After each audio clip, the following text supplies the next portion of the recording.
Selamat siang, perkenalkan nama saya Hendra Nusale. Saya mahasiswa Undana Kupang semester 7 jurusan Sosiologi kelas B. Di sini saya akan mereview buku ketiga mata kuliah Perencanaan Kebijakan Sosial. Judul buku yang saya mereview Paradoks Segregasi. Yang menjadi topik utama dalam buku ini yaitu menjelaskan negara yang berada di Eropa Selatan. Sejak tahun 1990, kota-kota seperti Milan, Roma, Madrid, dan Lisboa telah mensajikan sebuah rupa fenomena paradoks yang menantang asumsi-asumsi ini. Ketimpangan perkotaan dan marginalisasi permukiman secara tradisional tinggi, segregasi spasial antara kelompok penduduk asli dan asing rendah dan sedang ini telah menurun lebih jauh selama tahun 2000-an.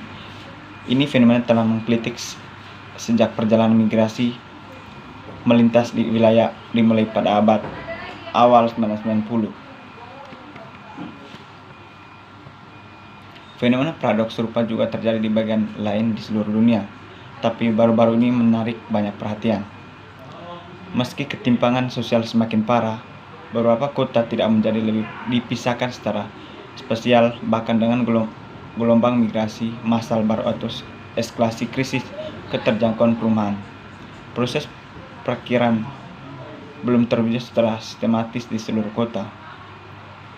Di beberapa tempat, pemisahan tempat tinggal bahkan menurun imigran dan kelompok asli di seluruh kota dan wilayah metropolitannya. Dan beberapa lingkungan menjadi lebih beragama secara etnis dan campuran sosial. Ini sangat mencolok di Amerika Serikat. Tempat sensus terbaru mengungkapkan peneluran tak tertanding dalam perbandingan spasial antara putih dan kulit hitam di 53 wilayah metropolitan, terutama kota-kota dipisahkan oleh ras, termasuk Detroit dan Chicago. Seperti yang disarankan bagi Tallinn adalah sosialisme negara yang merekayasa kota-kota di sekitar dataran rendah tingkat perbedaan sosialis spasial, dan ini telah demikian setelah karena imobilitas tempat tinggal dari kelas bawah yang digabungkan mobilitas yang lambat dari kelas atas. Namun, tingkat segregasi moderat tidak boleh dianggap hanya berasal dari periode pembangunan pasca sosialis, tetapi untuk gentrifikasi yang sedang berlangsung dan kelas menengah suburbanisasi seperti yang diklaim untuk. Terlepas dari keragaman dan kekayaan, penelitian tentang segregasi rasial dikembangkan pada abad yang lalu. Ilmu pengetahuan arus utama telah dipengaruhi oleh apa yang dianggap sebagai sekolah Amerika Utara. Dari akhir 1990, sebuah konseptual alternatif tentang segregasi dikembangkan di Eropa. Dalam perbandingan Eropa, kerangka kerja aktif studi tentang 4 pola dasar kesejahteraan sistem perumahan telah menunjukkan bagaimana komposisi dan keseimbangan antara 10 perumahan dan bentuk produksi perumahan dan promosi, pasokan tanah, industri, konstruksi, rezim keuntungan sangat penting untuk skala, sifat dan perbedaan sosial spasial dari konteks perkotaan, dan akibatnya tingkat etnis dan sosial spasial pemisahan kelompok etnis yang paling rentan. Kedua komponen sistem perumahan bergantung satu sama lain dengan pada jenis kesejahteraan rezim tempat mereka berasal. 3 aspek yang muncul penting karena memperkaya Eropa perdebatan tentang segregasi dan ketidaksetaraan. Pertama, skala produksi perumahan sangat penting dalam menjelaskan keragaman derajat segregasi spasial etnis di kota-kota Eropa. Ini bukan hanya tentang sistem tenurial. Kedua, sistem perencanaan sosial langsung mempengaruhi proses segregasi karena derajat dari kepemilikan publik mengontrol atau negosiasi pasokan lahan menentukan yang berapa mekanisme diferensiasi sosial spesial, dan jenis penyediaan tempat tinggal. Kepemilikan publik langsung atau tidak langsung atas tanah sangat penting dalam menyediakan masyarakat yang kurang memecah belah secara sosial. Seperti yang ditunjukkan dalam komparatif dan sosial demokratis kasus ketiga kasus Eropa Selatan, seperti yang dikemukakan Kaces untuk studi imigrasi dalam Van Kempen. Untuk studi segregasi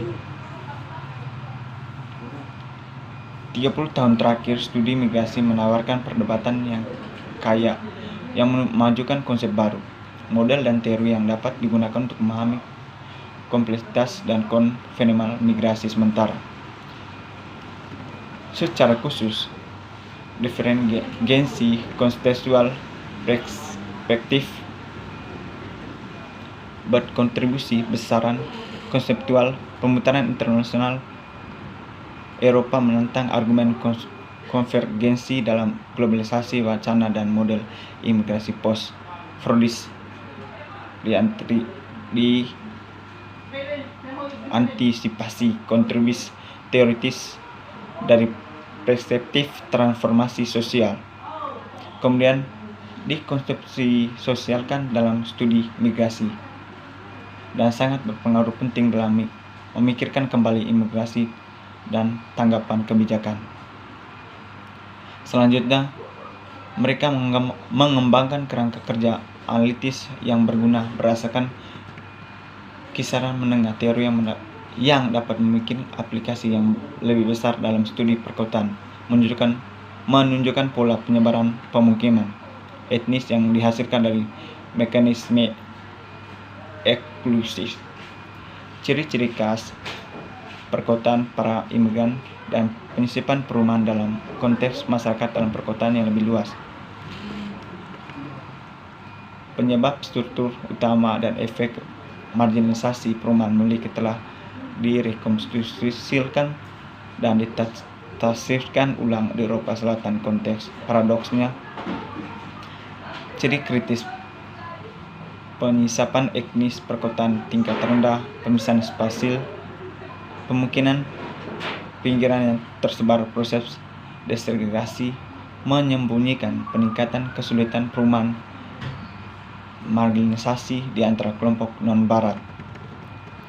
Bentuk-bentuk margin hanuan yang tersebar di ini alisis berasal dari mekanisme struktur dan proses yang lebih luas diferensiasi sosial residensial yang berakar pada peraturan skala mikro dari sistem kesejahteraan, seperti ideologi masyarakat penerimaan itu segmentasi pasar tenaga kerja, dan atas segala sistem perumahan daulis dan proses terkait pembagian ruang sosial. Pada pertengahan 1990-an, meskipun imigrasi merupakan fenomena baru, kota-kota di Eropa Selatan sudah menampilkan paranormal yang kompleks segregasi etnis. Dekonstruksi mosaik ini telah ditunjukkan diferensiasi, tetapi juga beberapa kesamaan dalam pola yang menawarkan permulaan titik dari mana pola pemisahan kontekstual dalam proses diferensiasi dan mengungkapkan peran struktur sosial spesial kota. 3 temuan patut disorot. Pertama, fitur utama di kota-kota ini termasuk periferal yang tersebar kemungkinan kelompok etnis di seluruh wilayah metropolitan, heterogen dari multi etnis yang baru, dan tidak adanya pola-pola ini selanjutnya dikonsolidasikan dengan arus imigrasi yang signifikan dari 2000-an. Diferensiasi tertanam dalam sistem perumahan lokal untuk menghindari kekurangan data tentang etnis dan distribusi sosial tenurial. Selain itu, mengembangkan analisis sejarah dan geografis. Ini menunjukkan abnormal yang sangat beragam di seluruh kota, antara kota dan wilayah metropolitan, dan dalam sistem kepemilikan perumahan, dan bagaimana cara khusus sistem perumahan lokal memainkan peran dalam sosial pembagian tenurial dan spesial dalam setiap kasus. Selain itu, tercermin tentang bagaimana mekanisme dan perbedaan panjang sosial dan garis etnis di kota-kota Eropa Selatan. Perumahan bukan pekerjaan upahan adalah elemen integrasi sosial bagi para migrasi. Fenomena ini sangat dekat terkait dan tidak dapat dipahami tanpa mengacu pada struktur perumahan dalam instrumen kebijakan perumahan dan pertanahan yang mengikuti analisis dari sistem perbankan dan pasar perumahan. Dengan kenaikan harga rumah yang besar dan penurunan upah real, keterjangkauan perumahan dan kesulitan meningkat mempengaruhi tidak hanya eselon bawah dari spektrum sosial tetapi juga eselon tengah, meskipun proses profesionalisme, imigrasi, mobilitas nasional, dan peluasan kelas menengah. Pada saat yang sama, file penyediaan layanan kesejahteraan dan perumahan dipindahkan dari nasional ke tingkat regional dan lokal. Tetapi sebagian besar kendali keuangan tapi tetap teralisir. Hal yang mendorong pergeseran dari kebijakan politik berbasis masyarakat yang kompleks untuk program pembaruan berbasis daerah dalam menangani pertumbuhan perkotaan dan ketidaksetaraan dan meningkatkan ketegangan awal antara sosial dan peran kewirausahaan pemerintah daerah. Pemisahan tempat tinggal adalah proses sistemik yang kompleks multidimensi bergantung pada konteks dan secara terkait dengan pengaturan redistribusi. Beberapa transformasi yang muncul kebanyakan mendahului peristiwa besar untuk memungkinkan sangat mempengaruhi peraturan ini dan bagaimana segregasi ketidaksetaraan harus diperiksa dalam konteks ini. Sekian dan terima kasih. Itu saja review yang saya paparkan. Semoga bisa bermanfaat bagi kita semua. Terima kasih.